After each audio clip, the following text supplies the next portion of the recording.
నేటి ముఖ్యాంశాలు. ఎన్నికల నిర్వహణలో సెక్టరల్ అధికారుల పాత్ర కీలకం. కర్నూలు జెడ్పీసీఓ ఎమ్మిగనూరు నియోజకవర్గ ఈఆర్ఓ నాసరారెడ్డి. ఎన్నికల నిర్వహణలో సెక్టరల్ అధికారుల పాత్ర కీలకమైందని కర్నూలు జెడ్పీసీఓ ఎమ్మిగనూరు నియోజకవర్గ ఈఆర్ఓ నాసరారెడ్డి పేర్కొన్నారు. కర్నూలు జిల్లా ఎమ్మిగనూరు పట్టణంలో స్థానిక మండల సమావేశపు మందిరంలో జెడ్పీసీఓ నాసరారెడ్డి ఆధ్వర్యంలో మండల తహసీల్దార్ శేషిరెడ్డి, ఈటీటీ గురురాజారావు పాల్గొని ఎన్నికల విధులపై సెక్టరల్ అధికారులకు అవగాహన కార్యక్రమం నిర్వహించారు. ఈ సందర్భంగా వారు మాట్లాడుతూ సెక్టరల్ అధికారుల ఎన్నికల ప్రక్రియపై పూర్తి అవగాహన కలిగి ఉండాలన్నారు. శిక్షణ సామాగ్రి చేయకూడదని చెక్ లిస్టు, హ్యాండ్ బుక్లపై అవగాహన కలిగి ఉండాలన్నారు. సెక్టరల్ అధికారులు తమ పరిధిలోని ప్రతి పోలింగ్ స్టేషన్ చేయాలని, పోలింగ్ స్టేషన్లపై పూర్తి అవగాహన కలిగి ఉండాలన్నారు. పోలింగ్ కేంద్రాల ఓటర్లకు, పోలింగ్ సిబ్బందికి వసతుల విషయమైలో లోటుపాట్లు ఉంటే వెంటనే దృష్టికి తెచ్చి వసతుల కల్పన పూర్తి చేయాలని, ఎన్నికల ఎప్పుడు వచ్చిన పూర్తి స్థాయిలో సిద్ధంగా ఉండాలని అధికారులకు సూచించారు. అనంతరం ఈవీఎంలపై అవగాహన కల్పించారు. ఈ కార్యక్రమంలో సంబంధిత అధికారులు పాల్గొన్నారు. ఇప్పటిదాకా మీరంతా ఎలా చేశారేమో నాకైతే అవగాహన పరిస్థితుల్లో, బట్ క్లయింట్ డిస్పోజల్ అనేది మీకు అంతా తెలిసే ఉంటుంది.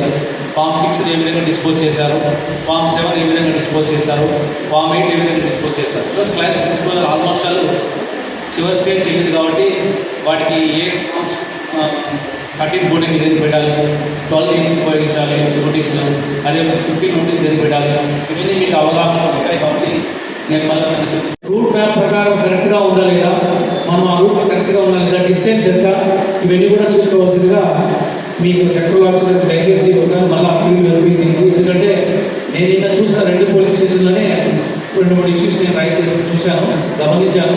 ఆ పోలింగ్ బూత్లో అలాంటివి మళ్ళీ రిపీట్ కాకుండా ఆ ఇష్యూస్ ఏమైనా నేను సెక్టరల్ వైజ్ నేను మాట్లాడతాను. దయచేసి మీరు డిఎంఓలు కూడా దీనికి సంబంధించినటువంటి పోలింగ్ బూత్లు కరెక్ట్గా ఉన్నాయా లేదా చెక్ చేసుకోండి. నామినేషన్ ప్రకారం అదే లొకేషన్లో ఉన్నాయా లేదా, వేరే లొకేషన్లో ఉన్నాయా అనేది దయచేసి గమనించవలసిందిగా. జనరల్గా ఏ టైమింగ్ మీకు తెలుసు, బిఫోర్ 1 అవర్ అంటే 6 o'clock మనము వేరే తర్వాత మనల్ని క్లియర్ చేసి ఆ స్క్రిప్ట్స్ ఏదో ఉన్నాయో మనం కవర్లో పెట్టేసి మనం కంటిన్యూ చేస్తాం. ఇలా చేసేటప్పుడు కొంతమంది పీఓలకి నాలెడ్జ్ ఉంటుంది, కొంతమంది ఉండకపోవచ్చు. ఆ ఉద్దేశంతోనే సార్ కానీ మన జిల్లా కలెక్టర్ వారు కానీ మనం చెప్పారు. వాటి మీద ఈ ప్రతి ఒక్కరికి ఈ ఈవీఎం మీద మీకు కంపల్సరీగా అవగాహన ఉండాలి. ఓటర్ వెరిఫికేషన్ ఖచ్చితంగా పెట్టుకోవాలి. చేశారు లేదా, ఆ రూట్కి సంబంధించిన కనెక్టివిటీ రోడ్స్ ఉన్నాయా లేదా, ఆ రూట్ అందరూ చేస్తారు. తర్వాత బిఏలో వస్తే అవగాహన వచ్చాయి. నేను విజిట్ చేశాను సార్.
సెక్టర్ ఆఫీసర్స్ తోటి మరియు సూపర్వైజర్స్ తోటి జరగడం జరిగింది.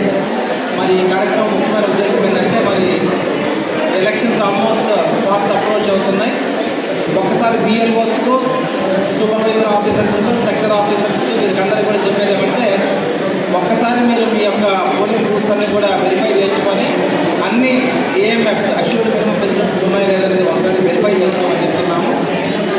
అట్ ద సేమ్ టైం మీరు కూడా పూర్తిగా ఈ యొక్క ఓటింగ్ మిషన్స్ పట్ల కూడా మీరు పూర్తిగా శిక్షణ తీసుకొని మీరు కూడా ప్రజల్లో పూర్తిగా ఎట్లా ఈ యొక్క ఓటింగ్ మిషన్ ఎట్లా ఉపయోగించుకునే దాని పట్ల కూడా పూర్తి అవగాహన కల్పించుకోమని చెప్తున్నాము.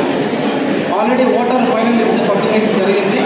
ఇంకనూ ఏదైనా విషయాలు ఉంటే మరి సునిశ్చితంగా ఒకసారి గమనించి ఈ యొక్క అడిషన్స్ కానీ డిలీషన్స్ కానీ దానికి సంబంధించినటువంటి పక్కా డాక్యుమెంట్స్ తోటి నెసరీ చేంజెస్ చేయడం అనేది ఒకటి చెప్తూ, కానీ డిలేషన్ చేయడానికి మాత్రం తప్పనిసరిగా మనం ఇప్పుడు కలెక్టర్ గారి పర్మిషన్ తీసుకోవాల్సి వస్తుంది.